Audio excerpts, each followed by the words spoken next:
welcome to Fiber Trek. It's been a really wintry week here in the north of Maine, and I've been thoroughly enjoying the first skiable snow. We've been out on the ice and enjoying the coziness that comes with being cold and damp by the wood stove. Rob and I had our cookie day, and we made our speculoos, and which we use molds for, as well as a variety of other cookies. And in this edition, I'm going to suggestively demonstrate how I put my felt ornaments together. You are most welcome here. Thank you for joining me.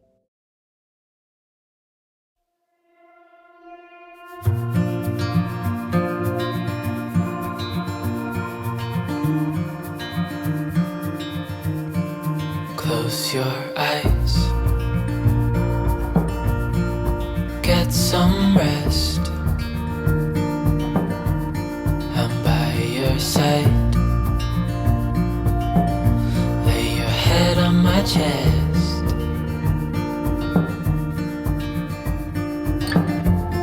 I know you've had a really bad day,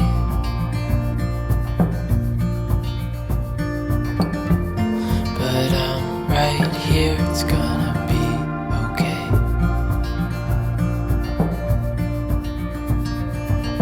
The world could fall down, it's gonna be okay. The sun could go out, we're gonna be okay. If all the blue skies fade to gray, we're gonna be okay. Calm your soul, hold my hand, don't let go. I understand.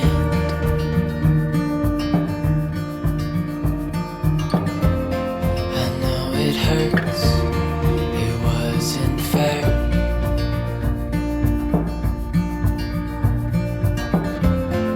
It's over now, so don't despair.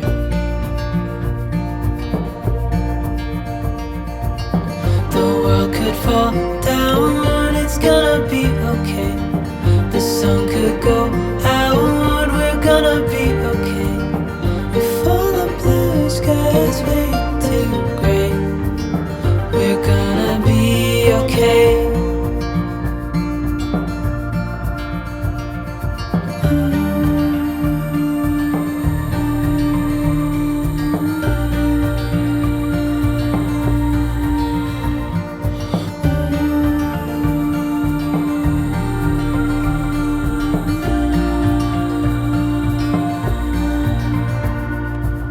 The world could fall down, it's gonna be okay. The sun could go out, we're gonna be okay. If all the blue skies fade to gray, we're gonna be okay.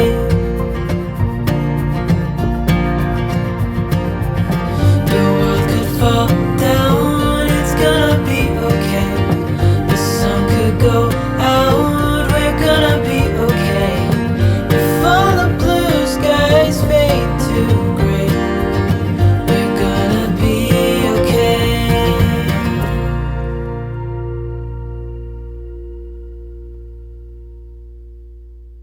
So we're gonna make a felt ornament. I've been making these for years, ever since a coworker taught me to embroider the blanket stitch and use felt.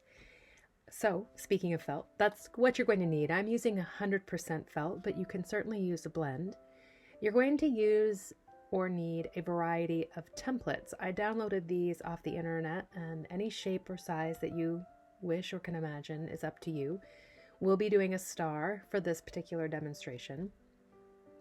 Once you have your template, you're going to want to cut that pattern out of felt, and you're going to need two because you're going to stitch them together and stuff them for this particular project. You might want an assortment of seed beads. I tend to use the smaller seed beads, personal preference. And you're also going to want some embellishments like buttons or anything else you can surface design with, I found this to be a great use of my grandmother's button collection. The last thing that you're going to need to finish the ornament is a low shank, I guess a high shank is fine, button, and this is going to go on the top. You're going to need tweezers, an assortment of needles, large eye and small eye, to fit through your seed beads and embellishments, scissors, and I just use stitching or sewing thread to stitch on the seed beads and buttons. You will also need embroidery floss. I have an assortment here, whether that's DMC, I have silk, I have linen, I have the pearl cotton as well. All of those will work. You can use wool threads. So this is a real opportunity to kind of go to town and try a number of different thread textures together on the surface of the felt. Last, you're going to need a hanger. I have in the past used that small thin ribbon. You can get at Joann's, but I also have linen, wax linen thread. You could use a leather cord, so butcher's twine, anything that you are partial to that you can attach for it to hang. Once you've decided on your pattern, now is the time to embellish. Now, I didn't mention in the materials list, but you can stuff these. I plan to, and I am using sheep's roving. You can also finish them flat and just have it, be a beautiful flat ornament. Really descriptive, Sarah. Good job. This is the most time-consuming part for me, deciding on the embellishment, and then, of course, figuring out the color scheme and the different threads I want to use. So you're going to see I audition quite a few different types of buttons, and some make it and some don't. I start out one way and I end another even after some decisions have been made. So one of the thoughts that I had listened to on another podcast was art is just a series of decisions. You just have to keep making decisions, that momentum and moving forward. So you don't have to necessarily have an end game, but you do need to be decisive. And you're going to see that kind of play out here on this particular design. I have stars that are exceptionally embellished, and I have stars that are very simple. So again, it's going to be driven partly by your personal aesthetic. Perhaps there's a button that you want to center things around. So yeah, this is the part that can be really enthralling and engaging.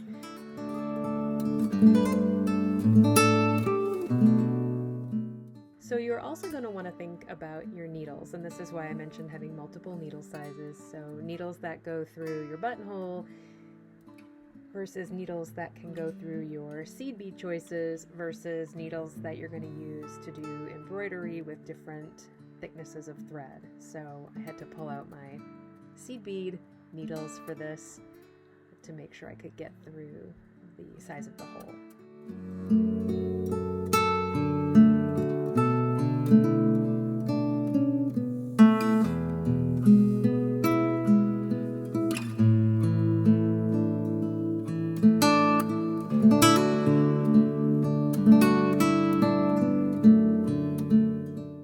You're not going to find me tying off after I finish each embellishment. I just carry the thread over on the back because I know that will not be seen.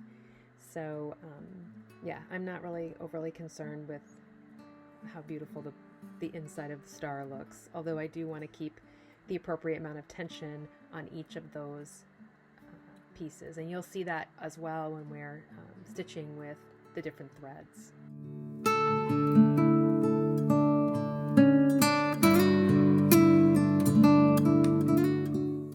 So another addition, which is threads, and I mentioned using silk and linen, cotton floss, pearl cotton, again, a series of decisions. And I spent a lot of the time auditioning. I have a couple different things in mind when I'm thinking about thread, and that is the weight or the mark that it's going to make. I know that for me personally, I like the stitching on the outside of the star, which brings the two layers together to have a bold heaviness to it, so I tend to use a thicker thread than when I'm embroidering on the star. But again, that will be entirely up to you and the thread that you're using. So for this particular project, I used a size 8 pearl cotton, and you're going to see I start out with one design. I start out with a stem stitch, and here I am ripping out my stem stitch. One of the nice things about working on felt is when you are ripping out and finish, you can use your needle and kind of go back and needle felt over those existing holes, and that kind of takes care of the surface and brings it back to looking consistent, like there was no thread there. So I make a different choice, and instead I decide to just put some lazy daisies around the buttons and the beads.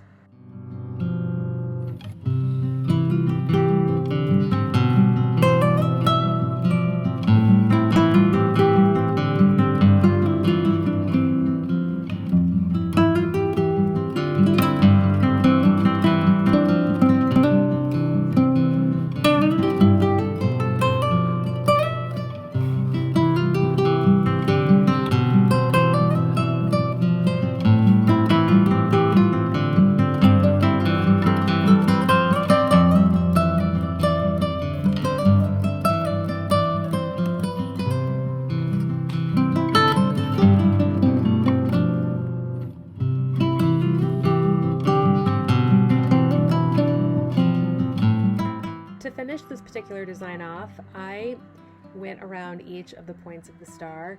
Now, when I'm thinking about the proportions of my embellishment and my stitching, I am keeping in mind that I want about a 1/4 inch around the entire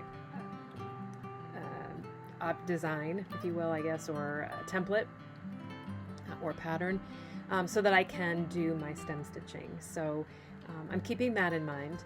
I'm also keeping my tension, as I mentioned before, kind of in check. You'll see that I pull this through the back. I just catch the bit of that felt, and then I'm going to want to make sure those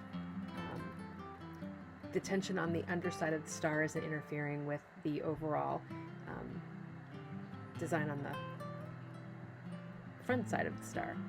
So at this point, we're going to put those two layers together, and we are going to do the blanket stitch. I like to hide my knot, so I pull my needle through the first layer, hiding the knot between the two layers, so you can see it there. So I just kind of hide that, and then I do a stitch through both, coming through the same hole and creating kind of a loop around both layers.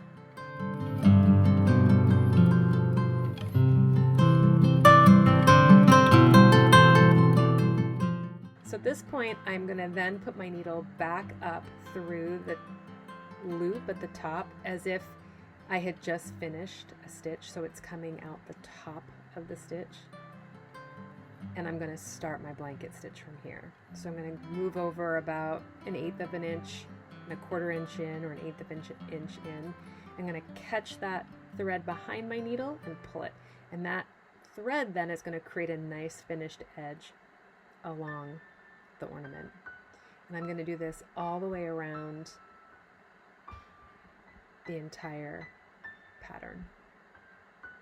So I just go in through both layers, come out the back, loop that thread around, and pull tight.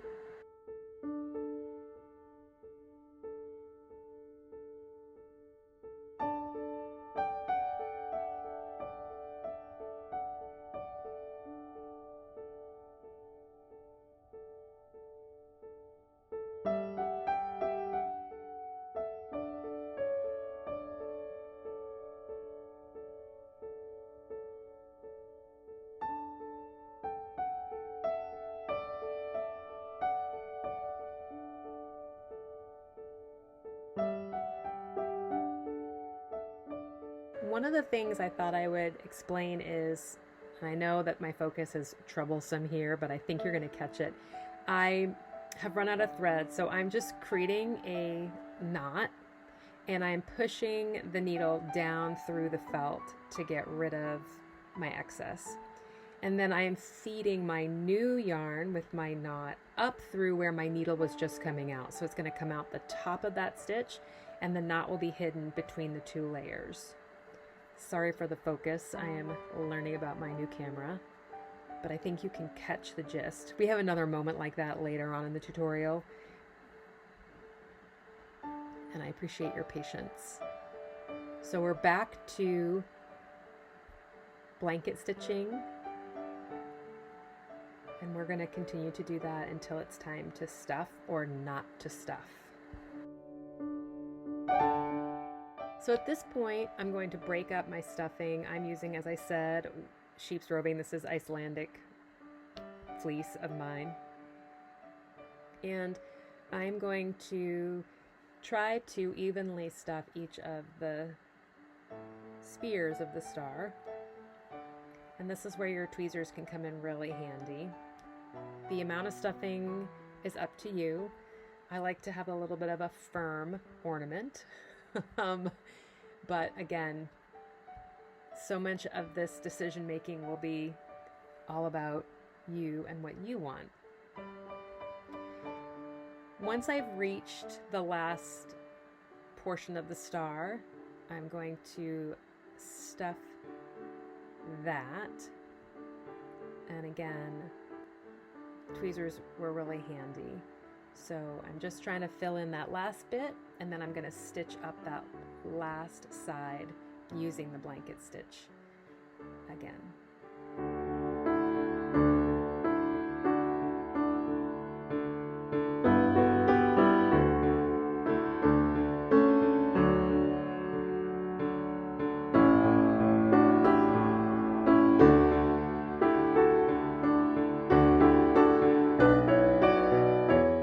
So at this point, to finish off, I am going to pull my last blanket stitch. I'm going to slip my needle through the first loop at the top of the star, and I'm going to tie a slip knot.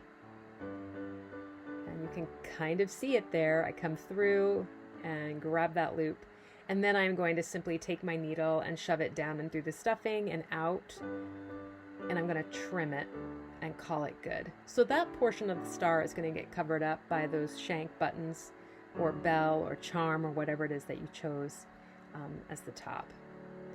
So that is ready to be hung on the ribbon. Your choice again.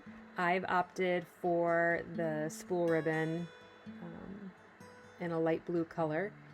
I'm going to feed it through using a needle through the top of the star where I began my blanket stitch. And I'm then going to audition some things. So I thought about a bell, and it wasn't to my liking. And I thought about a charm of a flying pig, which I've used on other ornaments in the past. But that didn't work for me either. But it's good to see it.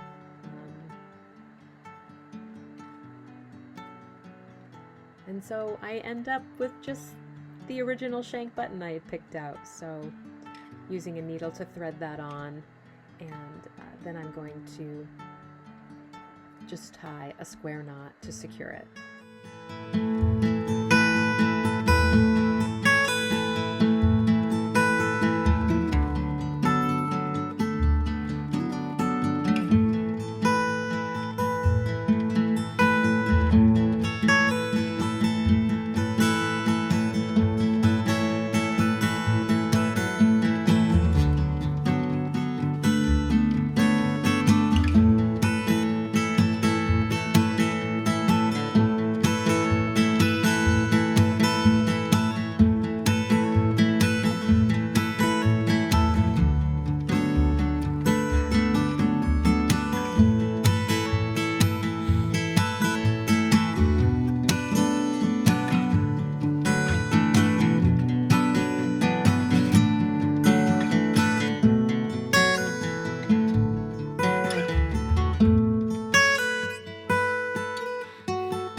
I hope that you've enjoyed this edition of the Turning of the Year.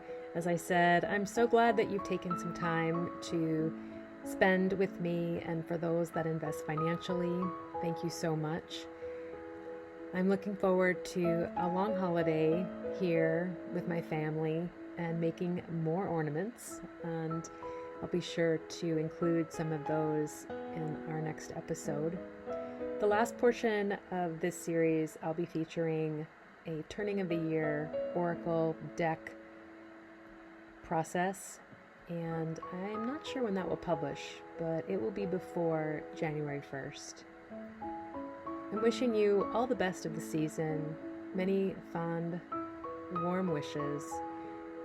I hope that, again, you are finding time to connect with those things that bring you joy, and I look forward to seeing you next time.